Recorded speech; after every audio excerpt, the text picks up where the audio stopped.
읽고 다 같이 따라하기는 어려울 것 같습니다. 저 혼자 읽겠습니다. 5절 보죠. 이제 후로는 내 이름을 아브람이라 하지 아니하고 아브라함이라 하리니 이는 내가 너를 여러 민족의 아버지가 되게 함이니라. 6절 내가 너로 심히 번성하게 하리니 내가 내게서 민족들이 나게 하며 왕들이 내게로부터 나오리라.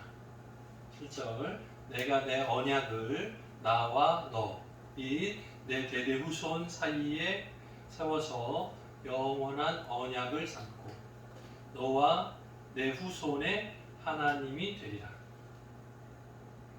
내가 너와 내 후손에게 내가 거류하는 이 땅 곧 가나안 온 땅을 주어 영원한 기업이 되게 하고 나는 그들의 하나님이 되리라. 아멘. 옆에 앉은 분들 없으니까 영상 보고서 인사하겠습니다. 만나서 반갑습니다. 오랜만입니다. 한 주간 잘 지내셨나요? 평안하셨죠? 네. 됐지요? 오늘 말씀의 제목은 하나님의 백성이라는 제목으로 함께 은혜 나눠보고자 합니다. 하나님, 수아는 아시죠? 하나님, 백성이라는 수아 요즘에 어떻게 써요? 백성? 이렇게 쓴다는 말이 있어요? 백성 맞아요? 이렇게 써요? 백성? 비음으로? 백성? 백성 수아 쓰는 거 어떻게 써요? 백성 백성 백성 이렇게 써요? 백성? 백성? 백성? 네 사람 같아. 느낌이 오해가 있을 것 같아. 네 사람하고 오해가 있을 것 같아. 백성.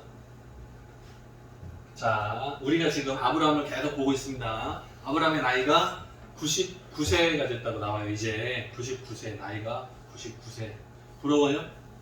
부러워요? 나이가 99세 부러워요? 제가 어렸을 때는 어른들을 보면 부러웠어요.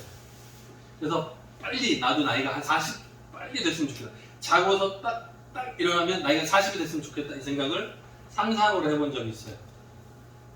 근데 지금은 훌쩍 지나서 이제 50이 넘어가는데 어렸을 때는 그냥 공부하는 그 과정, 준비하는 과정이 너무 힘들고 어려우니까 이 기간이 좀 쑥 지나갔으면 좋겠다. 좀 금세 지나가고 빨리 나이가 한 40 정도 되면 지갑에 손을 넣은 돈도 많고 집도 있고 차도 있고 다 준비되어 있을 거라고 상상을 하고 빨리 나이 어른 돼가지고 40 되면 좋겠다 이 생각을 했어요. 근데 나중에 봐서 40이 되니까 아까워요. 빨리 젊어지고 싶다. 젊어지고 싶다. 이 생각이 많아요. 여러분 중에도 혹시 오늘 나이 아브라함이 나이가 99세인데 부러우십니까? 부러워하지 마시고 천천히 오는 게 좋은 거예요. 천천히. 시간이 좀 빨리 지나갔으면 좋겠다 할 때가 있어요. 삶이 어렵고 답답하고 힘들 때는 그 기간이 좀 빨리 지나갔으면 좋겠다 이렇게 상상을 하는데 아니에요. 그 기간도 똑같이 귀한 기간이고 하나님께서 맡겨주신 귀한 시간들이니까 그때를 잘 활용해서 하나님께 영광 올리는 저 여러분 되기를 주님의 이름으로 축원합니다. 아멘. 자, 아브라함이 99세 때 만나주셨어요. 하나님께서 아브라함을 99세 때 만나주셨어요. 그 이전에 처음 언제부터 하나님 만나주신 때를 한번 떠올려보세요. 언제 있나요? 처음에 아브라함을 부르셨을 때는 몇 살이었죠? 아브라함의 나이가 몇 살이었죠? 처음에 부르셨을 때 나이가 몇 살이야? 75 그렇죠? 와, 맞추시는 분 있어요? 75세 때 처음 부르셨어요. 자, 그리고 나서는 또 언제 부르셨어요? 명확하게 나오진 않지만 네, 후손을 많게 해주겠다 이렇게 말씀하신 적 있어요. 그죠? 그래서 그 믿음을 보시고 칭찬받았었죠. 그리고 나서 아내 사례가 우리 지난주 본 건데 아내 사례가 아브라함한테 제안을 하죠. 요종 하가를 통해서 자녀를 낳았으면 좋겠다. 그 얘기를 하죠. 근데 그때는 하나님을 만나지 않았어요. 근데 요종 하가를 통해서 하나님을 만나주시고 집 나간 하가를 다시 돌아가게 하시잖아요. 그죠? 기억나죠? 근데 그 과정에서 아브라함이 깨닫게 된 거 뭐냐면 내 몸을 통해서 낳은 자녀. 그죠? 그죠? 그리고 나서 시간이 좀 흘러요. 그리고 여기서는 이제 뭐라고요? 나이가 99세 됐을 때. 사실 아브라함의 인생 전체를 놓고 보면 하나님께서 간섭하실 때가 그렇게 많지 않아요. 그죠? 애굽에 갔을 때 거짓말하고 했을 때 구출해 주실 때 간섭하신 거 한 4번 정도 되는 것 같아요. 4번. 지금까지. 이제 이후로는 또 몇 번 더 있지만 지금까지 보면 한 3번, 4번 정도 하나님 만나주신 것 같아요.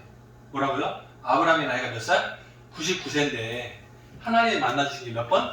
4번이요. 많아요, 적어요? 물론 아브라함 개인사를 다 기록하기는 어렵겠죠. 예, 이제 크고 중요한 거, 특별히 예수 그리스도의 앞으로 오심에 대해서 예고할 수 있는 미리 예표, 미리 보여줄 수 있는 관련 있는 내용만, 중요한 것만 뽑아서 모았기 때문에 4번인 것 같고요. 아마 그 외에도 많이 있겠죠. 아마 때문에 아브라함이 믿음 잃지 않고 하나님 바라보고 날마다 갈 수 있었던 것 같아요. 그죠? 우리들도 마찬가지인데 하나님이 정말로 내 인생에 강력하게 개입하셔서 나를 막 끌고 가실 때가 몇 번 있어요? 많아요? 많으면 다행인 거. 없어요? 없으면 어떡하지? 없으면 잘 가고 있는 거예요. 몇 번 맞았으면 내가 실수하거나 잘못한 거예요. 무슨 말인지 알아요? 자, 예수님도 양을 키우는 목자 역할이셨고 우리가 아는 다윗왕도 양들을 키우는 목자 역할을 했는데 나무, 막대기 인도하는 지팡이 가지고 양들이 엉뚱하게 딴 길로 헤매면 어떻게 해요? 톡톡톡 치잖아요. 그죠? 자, 우리의 신앙생활이 어그러지고 잘못된 길로 막 가면 하나님이 톡톡톡 치실 때가 있어요. 반듯하게 가야 되는데 엉뚱한 길로 가면 야야야야 이쪽으로 가면 야야야 할 수 있어요. 맞아요? 그래요. 근데 중간에 많은 무리들하고 같이 가고 있으면 야야야 없죠. 그러면 혼자 상상해. 하나님 안 계신가? 왜요? 다 같이 막 몰려가니까 중간에 있으니까 이런 간섭이 느낌이 없는 것 같은 느낌? 네, 없는 것 같은 느낌? 할 때가 있어요. 근데 그거 아니고 하나님의 말씀 가운데서 잘 이 공동체 가운데서 안전하게 잘 가는 것도 중요한 복이다 생각을 합니다. 자, 보세요. 하나님께서 아브라함을 만나 주셨어요. 그의 나이가 99세 때. 아들이 있어요, 없어요, 지금? 아직. 앞으로 많은 민족의 조상이 되게 해주겠다. 너는 많은 큰 후손, 하늘의 별처럼 바다의 모래처럼 많은 자손을 주겠다. 약속을 받은 지는 오래됐어요. 25년이 지났어요. 처음 부를 때 하면 75세 때니까 99세니까 지금 25년이 지났어요. 근데 지금 아들이 하나도 없어. 근데 하나님의 말씀하세요. 99세 때 뭐라고요? 나는 전능한 하나님이라. 너는 내 앞에서 뭐라고요? 행하여 완전하라. 하나님 나한테 자녀 많이 낳게 해주고 나 부자 되게 해주고 내가 건강하게 해주고 다 해준 다음에 나는 하나님이다. 말씀하면 알 것 같은데 아들이 하나도 없는데 주신다는 약속은 25년째 죽게 약속했는데 25년째 하고 있는데 나는 전능한 하나님이야. 너 내 앞에서 행할 때 완전해. 아브라함 입장에서 어떤 느낌이었을까? 아브라함의 그 자리에 99세 된 그 자리에 하나님 부르시고 25년이나 지났는데 그 자리에서 내 마음이 어떨까? 한번 생각을 해봐요. 아브라함하고 나하고 자리가 바뀌면 내가 99세 됐는데 아들이 하나도 없는데 하나님 부르시고 이렇게 말씀하실 때 나는 뭐라고 대답할까? 여러분 생각 어때요? 하나님 약속 좀 빨리빨리 할 것 같아. 약속 좀 빨리빨리 시켜주세요. 미루지 마시고 빨리빨리 할 것 같아요. 아마. 왜요? 내 마음이 급해서. 아까 처음에 시작할 때 제가 말했죠.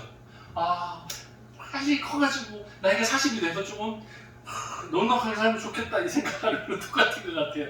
기다리니까 진짜 힘들어 이렇게 생각하는 것 같아요. 일반적으로. 그런데 그 시간이 다 지나갔을 때 아브라함이 나이가 99세 됐을 때 하나님이 오셨어요. 그리고 이렇게 말씀하시는 거예요. 근데 아브라함은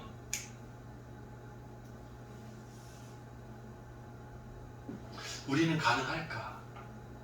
아브라함의 자리에서 내가 똑같이 있으면 나는 가능할까? 한번 생각을 해보시라는 거예요. 자, 보세요. 하나님의 말씀의 약속을 다시 한번 주십니다. 내 언약이 너와 함께 있으니 너는 여러 민족의 아버지. 다시 말하면 조상의 히브리어는 똑같아요. 히브리어는 아버지라는 뜻하고 조상이라는 뜻하고 단어가 같이 사용돼요. 그러니까 너는 여러 민족의 아버지가 된다, 조상이 된다 이 뜻이에요. 지금 아들이 있다고요, 없다고요? 아직 이삭 아들 낳기 전이에요. 아들이 하나도 없어요. 그런데 민족 하나만이 아니고 여러 민족의 아버지가 될 거다. 이렇게 약속을 받아요. 자, 그리고 나서 이름을 바꿔주십니다. 보세요. 이름이 지금은 아브람이에요. 창세기 17장 처음 시작할 때는 이름이 아브람이에요. 근데 이름을 뭘로 바꿔요? 아브라함으로 바뀌어요. 네. 세 글자에서 네 글자가 되는 거예요. 아브라함에서 아브라함으로 이름을 바꿔주시는 거예요.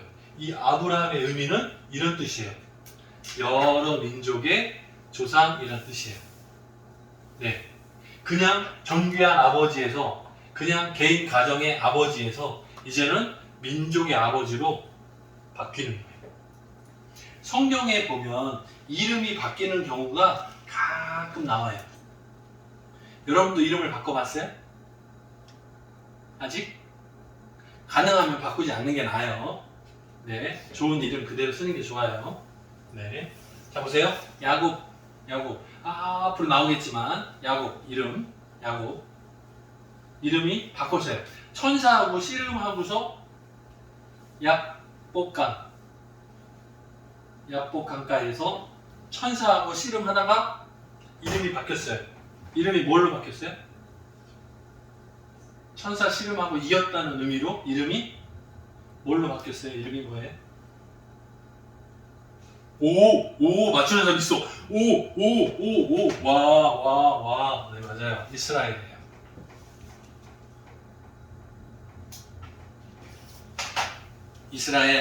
이스라엘. 천사와 겨루어 이긴이라는 뜻이에요. 네네. 이긴 뜻이에요. 여기는 시몬 있어요. 이거 예수님의 제자. 예수님의 첫 번째 제자 시몬 이름을 바꿨어요. 뭘로 바꿨어요? 시몬을 이름을 바꿨어요. 뭘로 바꿨어요? 아시는 분 있어요? 놀라워요. 하나로 써볼까요? 시몬은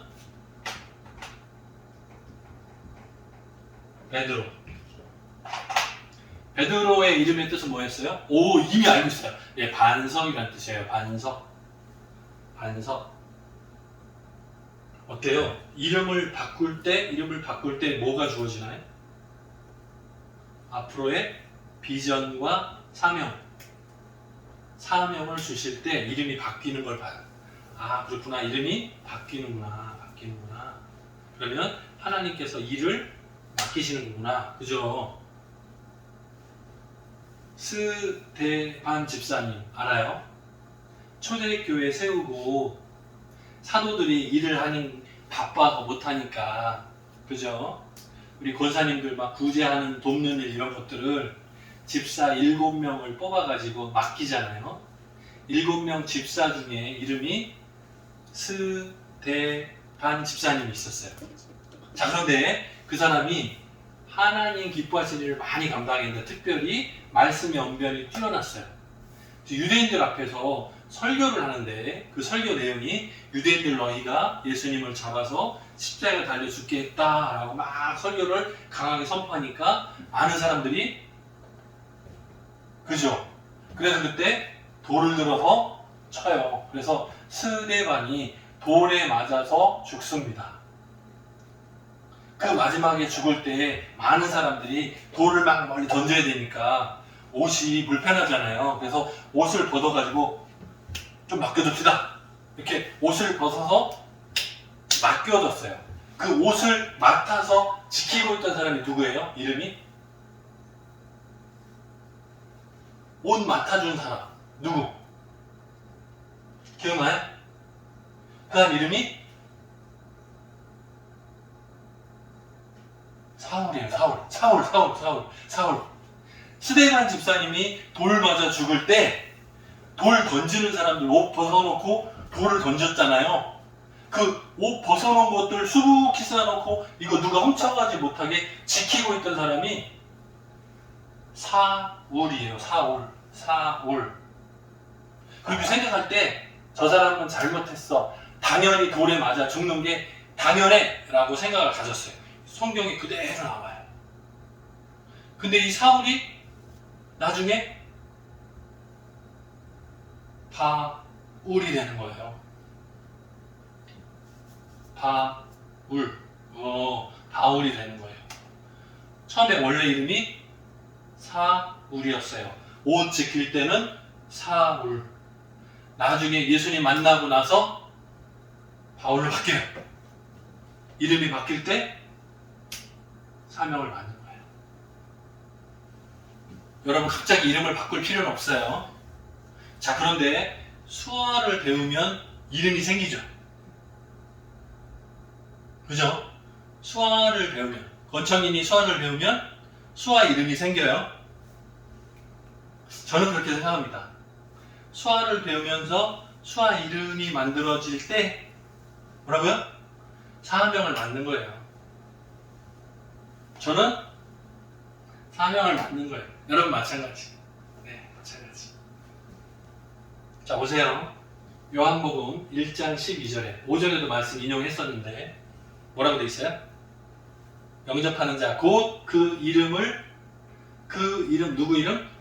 그 이름을 믿는 자들에게는 뭐라고요? 하나님의 권세를 주셨으니. 여기는 뭐가 들어가요? 뭐가 들어가요? 영접하는 자 곧 그 이름을 믿는 자들에게는 하나님의 그래 자녀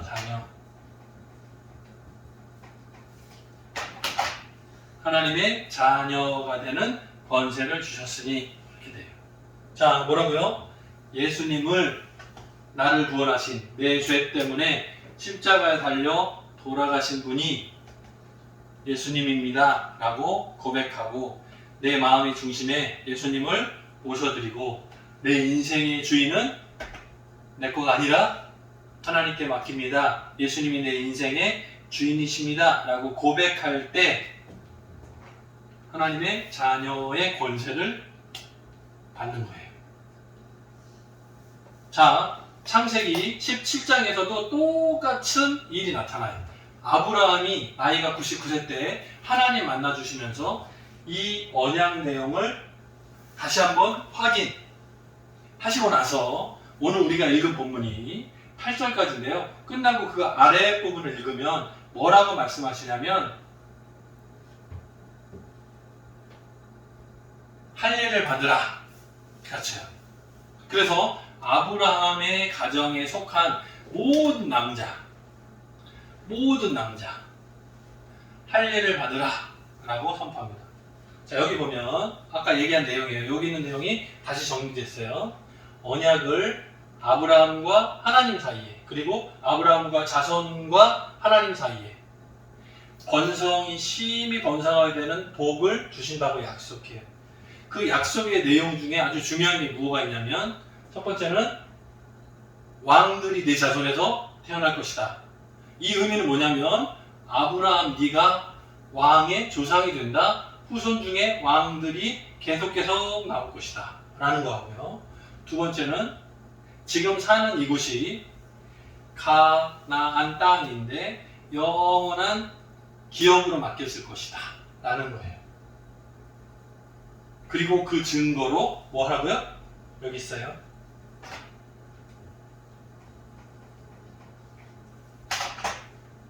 예수 믿지 않는 분들은 이 단어를 조금 어색해해요. 수아가 직접 표현이니까 할례 이러면 이렇게도 할 수 있어요. 그런데 이거는 이스라엘 백성들의 남자 그 회의에 들어왔다는 것을 입증하는 예식이었어요. 네, 그래서 할례를 행했어요.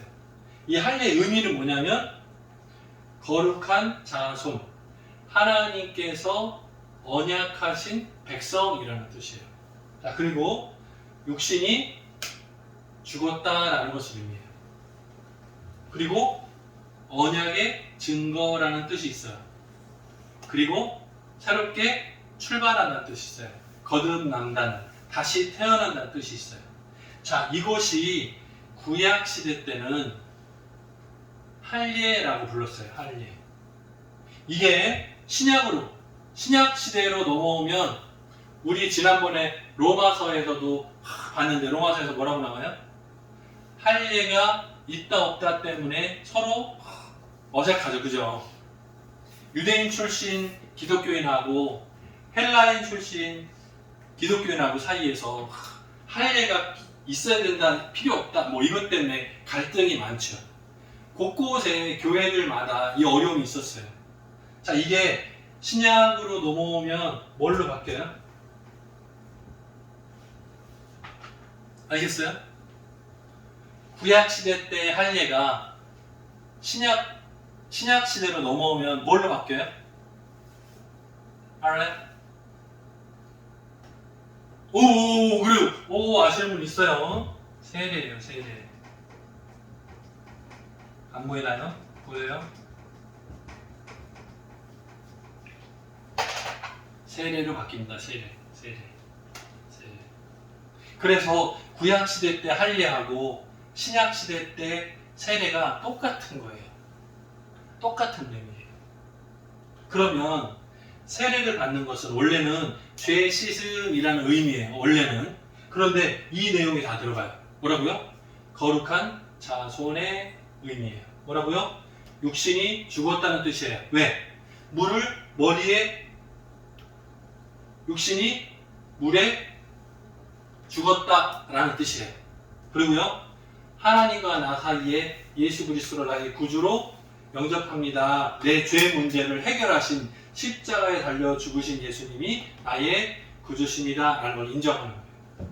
그리고 새롭게 출발하는 거예요. 다시 태어나는 거예요. 예수님을 알고부터 내 삶이 새롭게 바뀌었습니다 라는 고백이에요. 처음으로 다시 돌아가 보죠. 자, 보세요. 하나님의 백성. 하나님의 말씀을 믿고 따르는 것은 물론이고요. 내가 내 뜻대로, 내 계획대로 자녀들을 낳고 키운다가 아니라 하나님께서 허락해 주신다는 강력한 증거예요. 자, 아브라함은 나이가 99세. 자녀가 있다고요, 없다고요? 지금? 아직 없어요, 아직. 이 얘기하고 나서 사라를 통해서 자녀를 주시겠다고, 이삭을 낳게 해주시겠다고 약속을 해요, 이제. 자, 그런데 모든 상황들을 다 봤을 때 아브라함이 99세 때가 돼서 내가 나이가 85세 때만 해도요, 그죠? 나이가 85세 때 아내의 요정을 통해서 아이를 낳았어요, 그죠? 그 이름이 이스마엘. 그런데 이 아들은 물론 하나님께서 복 주셔서 번성케 해주시겠다는 약속은 있었지만 아브라함의 원래 본 후손은 아닌 거예요. 아직인 거예요. 그것이 시작하기 전에 하나님께서 아브라함과의 사이에서 언약을 다시 한번 확인하시고 거룩한 하나님의 백성이 어떠한지 뭐 하라고요? 내 앞에서 완전하라 말씀하시면서 이 내용을 가르쳐 주시는 거예요. 이름을 바꾸시면서 새롭게 사명을 주시는 거예요. 하나님은 어떤 하나님? 전능하신 하나님. 천지 모든 만물을 말씀으로 창조하셨던 하나님. 사람의 생각으로는 99세 된 아브라함이 아들을 낳는 것이 불가능하지만 하나님은 어떤 분? 전능하신 분. 사라는 아이를 낳을 수 없는 몸이지만 하나님은 전능하신 분이라는 걸 믿고 보라는 거예요. 그래서 하나님께서 이 인생을, 앞으로의 후손들을 하나님의 백성이라고 하시겠다는 거예요. 내가 임신하고 내가 배불러서 내가 고생해서 낳고 아이를 키우고 내 거라고 착각하지 말라는 거예요. 왜요? 처음 그 씨앗 뿌릴 때부터 누가요? 하나님께서 하셨다는 거예요. 전능하신 하나님께서 하셨다는 거예요.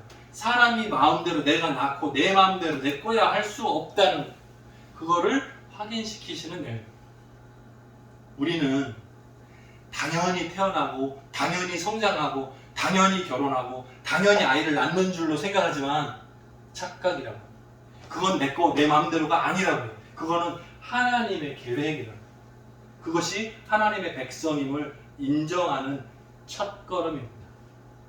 이번 한 주간 동안에도 저와 여러분이 하나님의 다스리심을 믿고 인정하고 하나님의 말씀 앞에 순종할 수 있는 우리 청암교회 성도 여러분 되기를 주님의 이름으로 축원합니다. 같이 기도하겠습니다. 사랑이 많으신 하나님 아버지 감사합니다.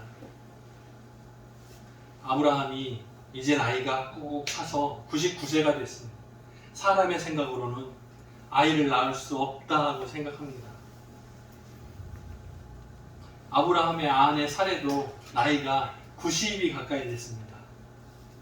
아이를 낳을 수 없다고 생각할 바로 그때, 모든 것을 포기하고 내려놨을 그때 하나님께서 아브라함을 부르시고 다시 한번 전능하신 하나님이 누구신지 확인하고 있습니다. 그리고 거룩한 백성의 앞으로의 길들을 준비해주고 계십니다. 우리가 혹시라도 내 생각으로, 내 계획으로, 내 마음대로 내 거라고 착각하지 않게 도와주시고 하나님의 백성으로서 새롭게 출발할 수 있는 기회를 허락하여 주옵소서. 함께 동행하시기를 간절히 소원하옵고 예수님의 이름으로 기도드립니다.